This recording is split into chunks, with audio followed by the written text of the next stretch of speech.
Halo semuanya, sawadee-krap, apa kabar? Semoga kabar kalian selalu baik dan juga sehat. Selamat datang di segmen analisa. Mudah-mudahan teman-teman masih terus setia untuk mengawal kasus di Subang, Jawa Barat, sampai nanti ketahuan siapakah pelaku sebenarnya dari kasus pembunuhan yang terjadi di 18 Agustus 2021. Nah, di video kali ini aku akan bahas mengenai nggak beberapa sih, tapi ada puluhan lah, hampir seratusan teman-teman yang komentar di YouTube dan juga Instagramku yang memberikan masukan bahwa Anjas sepertinya ada dua saksi, yakni adalah Danu dan juga Yoris, yang sepertinya sudah jarang terlihat bersama lagi. Teman-teman bilang ada asumsi bahwa mereka sudah tidak bersama lagi, ada pecah kongsi dan sebagainya. Kemudian aku cross-check dengan jejak digital dari teman-teman YouTuber yang kategorinya adalah citizen journalist, dan memang sepertinya untuk penampilan bersama antara Yoris dan juga Danu itu sudah tidak sesering dulu lagi, tentunya dengan alasan masing-masing. Tapi yang menjadi alasan kenapa aku akhirnya membahas tentang isu ini yang teman-teman sudah sampaikan dari beberapa hari lalu, pada saat aku melihat ada sejumlah YouTube channel, dari salah satunya adalah dari Pak Indra ya, Pak Indra Zainal, yang di sini menunjukkan bahwa Yoris beserta istrinya dan juga anaknya itu berkunjung ke pemakaman bersama Pak Indra Zainal. Padahal beberapa waktu terakhir ini, lebih dari sebulanan lebih, bahwa Pak Indra dan juga Yoris ini sudah jarang bertemu, dan memang diakui ada permasalahan miskomunikasi di situ. Itu sudah ada pembahasan sebelumnya. Tapi yang aku bahas di sini adalah ada beberapa kemungkinan besar. Apakah menurut teman-teman Yoris dan juga Danu ini mengalami pecah kongsi? Pecah kongsinya aku yakin bukan sekedar permasalahan yang sifatnya adalah hal yang omongan gitu, tapi mungkin lebih ke permasalahan yang sangat serius gitu. Kalau cuma masalah omongan, aku yakin hal-hal seperti ini tidak akan sampai eksekusi yang begitu dalam. Tapi kalau seandainya memang benar pernyataan dari teman-teman tersebut, dan aku juga menilai bahwa pada saat si Yoris ini ya bertemu dengan Pak Indra, berkunjung, kemudian diupload juga ke YouTube, ini sepertinya ada sebuah pesan yang berusaha disampaikan. Oke, yang pertama kan aku analisa adalah tentang kebersamaan mereka sudah tidak sesering dulu lagi antara Yoris dan Danu. Ini ada pesan apa gitu, itu adalah yang pertama. Yang kedua adalah apakah mungkin pada saat Yoris ini datang menemui Pak Indra buat YouTube bersama-sama di situ, apakah ini sebuah simbol bahwa Yoris akan ganti tidak hanya sekedar permasalahan yang sifatnya subjektif ya, tapi lebih ke permasalahan mungkinkah ada pergantian untuk kuasa hukum, Yoris dan juga Danu sudah tidak bersama lagi, apakah mungkin seperti itu? Karena kalau aku coba cek dari sejumlah interview Pak Indra ya, di sini pernah menyatakan bahwa Pak Indra juga pernah menyiapkan sebenarnya pengacara untuk Yoris dan juga Danu, tapi kemudian ceritanya kalian sudah tahu, akhirnya Danu dan juga Yoris mendapatkan pengacara lainnya yang notabene adalah gratis. Itu adalah sebuah service yang luar biasa ya untuk ngebantu saksi dengan tanpa meminta bayaran, itu sangat apresiasi sekali. Tapi kembali lagi ke permasalahan awal tadi, apakah jika seandainya benar, ini adalah dugaan ya teman-teman ya, karena kita masih belum menanti ya, karena kita masih belum mengetahui klarifikasi benarnya apakah Yoris itu beneran pindah untuk tim pengacaranya, sudah tidak bersama Danu lagi. Kalau seandainya ini benar, mungkin saja ada sesuatu hal yang menurut Yoris itu mungkin akan membantu mempercepat kasus ini agar lebih selesai. Maksudnya seperti apa? Well, tentunya akan ada pro dan kontra pada saat seandainya Yoris dan juga Danu tidak lagi di bawah satu kuasa hukum yang sama. Tujuannya aku yakin bahwa siapapun orang-orang yang ingin melihat bahwa kasus ini agar segera selesai untuk mengetahui siapakah tersangkanya, pasti mereka akan melakukan hal apapun gitu untuk mewujudkan siapakah tersangkanya agar ketahuan begitu. Kalau seandainya benar bahwa Yoris sudah tidak satu kuasa hukum lagi dengan Danu di sini, mungkin tujuan pertama adalah untuk mengetahui agar proses dari penyidik Polda Jawa Barat itu bisa cepat menentukan siapakah tersangkanya, karena kalau masih bersama mungkin ada beberapa hal yang tidak diketahui media ataupun teman-teman citizen jurnalis yang hanya ada di antara para saksi. Omongan tersebut ini bisa membuat riweh begitu. Tapi juga harus diwaspadai jika seandainya memang Yoris tidak lagi bersama Danu begitu, yang akan menjadi blacklist atau hal negatif lainnya adalah mungkin saja ada dugaan bahwa nanti ini akan menjadi kayak kesannya adalah Danu akan menjadi kambing hitam begitu. Ini adalah sesuatu hal yang nggak bisa kita pungkiri. Tapi terlepas dari itu semua, itu adalah hak dari setiap saksi ya pada saat mereka menentukan siapakah kuasa hukumnya atau siapa yang membantunya bersama siapa, itu adalah hak masing-masing. Tapi yang aku bahas di sini adalah bagaimanakah citra di masyarakat netizen pada saat mengetahui jika seandainya benar teman-teman yang bilang ke aku bahwa mereka ini mengalami perpecahan gitu, ada kemungkinan bahwa kalau seandainya Yoris tidak bersama Danu lagi di bawah satu tim kuasa hukum, ada dugaan nanti ada, pertama adalah dugaannya, wah jangan-jangan nih ada salah satunya nih yang akan dijadikan kambing hitam, misalnya Danu.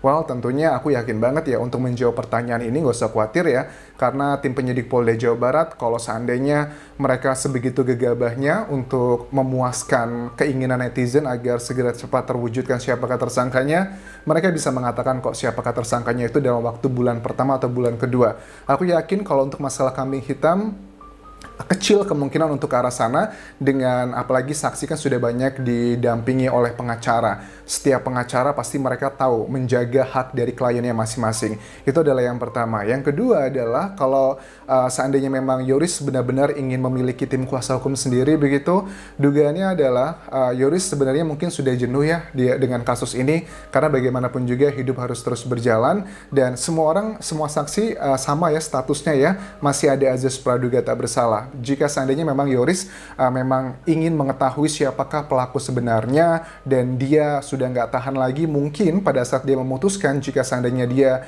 ingin berganti pengacara begitu, tujuannya aku yakin satu, yaitu agar mempercepat proses dari penyelidikan kasus ini, karena sudah memasuki bulan kelima kan ya, dan mungkin pada saat jika seandainya dia masih terus bersama Danu, ada beberapa hal yang tidak diketahui di media massa justru akan menyulitkan penyidik. Ini ada kemungkinan ke sana. Kemudian kalau kita bahas nih antara Danu, Yoris, dan juga Yosep, adalah 3 nama yang dari awal sampai sekarang itu masih terus kencang di media massa, kemudian juga masih terus menimbulkan pro dan kontra, ada yang pro, ada yang kontra, ada yang berpihak ke mereka, ada yang tidak berpihak ke mereka. Itu adalah fakta di media massa, tapi kalau aku lihat dari jumlahnya, tentunya sekarang kayaknya sudah balance gitu ya, masing-masing saksi itu sudah mempunyai, boleh dibilang adalah tim pro-nya masing-masing, ada kontranya masing-masing. Ini aku lihat dari komentar kalian pada saat aku membahas kasus Subang, itu ada yang pro ketiga orang tersebut. Jadi semuanya balance begitu. Well, tentunya sekali lagi bahwa untuk kesukaan atau ketidaksukaan itu adalah sifatnya subjektif, tapi kalau sudah ngomongin masalah hukum, keyakinan saja tidak cukup, semua itu harus didasarkan dengan bukti-bukti. Karena kalau buktinya atau alat bukti yang merujuk ke alat bukti tidak kuat, juga nanti di pengadilan akan sangat mudah dipatahkan, apalagi hampir berapa nih, 3 saksi kan ya yang sudah memiliki, nggak 3 ya, ada Ibu Mimin, Danu, Yoris, dan juga mungkin yang lainnya yang belum kita tahu. Mereka juga menggandeng pengacara yang fungsinya adalah agar tim penyidik tidak main-main nih. Tim penyidik juga aku yakin pasti lebih meningkatkan rasa was-wasnya pada saat saksi itu sudah didampingi oleh pengacara. Itu adalah fakta yang harus kita ketahui. Karena pada saat dilakukan pemeriksaan BAP, let's say kayak Pak Yosep sudah 15 atau 16 kali, begitupun Danu dan juga Yoris, pada saat mereka diperiksa di penyidik ya, di kantor kepolisian, mereka pasti selalu ditemani oleh penyidik. Jadi pada saat penyidik menilai bahwa ada beberapa pertanyaan atau treatment yang tidak sesuai hak asasi manusia, jelas pengacaranya bisa protes, bisa mengajukan tindakan atau tuntutan secara hukum. Jadi itu adalah hal yang kenapa aku bilang agak kecil kemungkinan untuk mewujudkan yang namanya adalah kambing hitam, karena mereka semua sudah punya pengacara. Kecuali kalau mereka nggak punya pengacara, nah tim penyidikan bisa lebih bebas ya menginterogasi mereka. Tapi karena sudah punya pengacara, itu kecil banget kemungkinan bahwa mereka akan menjadi kambing hitam di kasus ini gitu. Tapi tentunya dengan azas praduga tak bersalah. Nah, kemudian kalau aku melihat juga dari ketiga saksi yang aku bahas untuk lebih fokus di video ini, Danu, Yoris, dan juga Yosep ya, mereka ini juga nama yang sering muncul di media massa. Tapi kalau tentang data-data jejak, kita tahulah Danu, kalian sudah tahu kan ya, banyak media massa yang membahas Danu dengan berbagai macam versinya, klaim ditemukan A, B, C, D, itu memang ada. Begitupun juga sama dengan Yosep. Yosep pun juga sama, ada beberapa hal yang dinilai juga memberatkan Yosef di sini ada Yosef dan juga Danu yang dinilai adalah memberatkan mereka dengan bukti-bukti yang sudah tersebar di media massa. Tapi kalau untuk Yoris sendiri pada saat aku cek jejak digital, memang Yoris sampai saat ini belum ada data yang menyatakan bahwa misalnya ada sesuatu hal yang sifatnya dari jejak manusia yang mengarah ke dia di lokasi kejadian, itu memang aku belum menemukan. Tapi kalau kalian merasa bahwa oh ada anjas jejak dari Yoris yang ditemukan di lokasi kejadian dan mengarah, ini bisa menjadi bahwa dugaannya dia terlibat, ya kalian boleh tuliskan di kolom komentar ini. Tapi kalau sepengetahuan aku memang Yoris ini yang memberatkan dia bukan pada yang sebagian orang kan berpikir bahwa Yoris adalah terlibat bagi yang kontra dengan dia kan ya. Yang memberatkan dia ini adalah bukan tentang jejak-jejak atau alat bukti dugaannya yang mengarah ke dia, tapi lebih ke masalah motif. Maksudnya seperti apa? Karena kalian juga tahu kan ya, banyak orang bilang bahwa siapa sih orang yang paling diuntungkan dari kematian kedua korban? Pasti kalian semua banyak yang bilang bahwa Yoris adalah ahli waris satu-satunya dan sebagainya. Padahal kalian juga tahu bahwa kasus pembunuhan itu tidak selalu linear dengan orang yang paling diuntungkan. Bisa saja ini adalah sebuah framing atau sebuah hal-hal yang lainnya, tapi tentunya ini tidak hanya dibutuhkan keyakinan, tapi juga harus dibutuhkan bukti. Nah, yang aku bahas ini adalah mengenai bukti kan ya, yang sudah tersebar di media massa mungkin hanya sedikit, tapi tim penyidik pasti memiliki data yang lebih besar, dan sepengetahuan aku memang kalau untuk Yoris belum ada hal-hal yang sifatnya scientifical evidence gitu yang terbukti mengarah yang tersebar mengarah ke dia yang di media massa, tapi kita nggak tahu kalau di penyidik apakah ada scientifical evidence yang mengarah ke dia. Tapi kalau untuk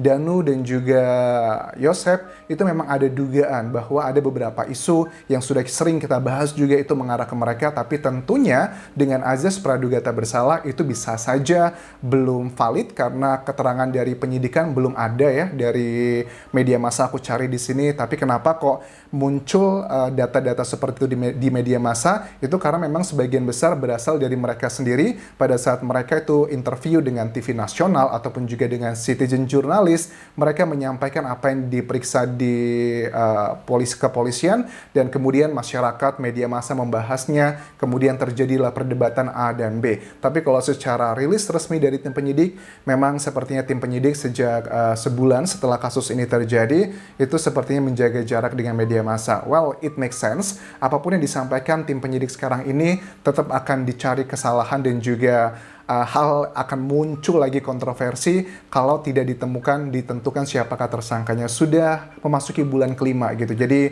dan Polda Jawa Barat pun sudah mengambil kasus ini dari Polres Subang sejak 15 November 2021. Mudah-mudahan beberapa hari lagi kita pergantian tahun di 2022, tim penyidik akan segera mengumumkan siapakah tersangka yang sangat biadab dan keji itu yang tega menghabisi Ibu Tuti dan juga Amel di 18 Agustus 2021. Terima kasih sudah menonton video ini. Terima kasih untuk komentar kalian. Terima kasih untuk kesetiaan kalian untuk terus mengawal kasus Subang ini. Ingat ya, karena bukan cuma Ibu Tuti, Amel, dan juga keluarga besar korban yang menanti keadilan, tapi juga masyarakat saat ini juga sedang menanti keadilan untuk kedua korban. Dan terakhir, jangan lupa follow Instagramku di Anjas di Thailand, serta tinggalkan like dan juga subscribe channel YouTube ini. Walaupun kerap semuanya, bye-bye.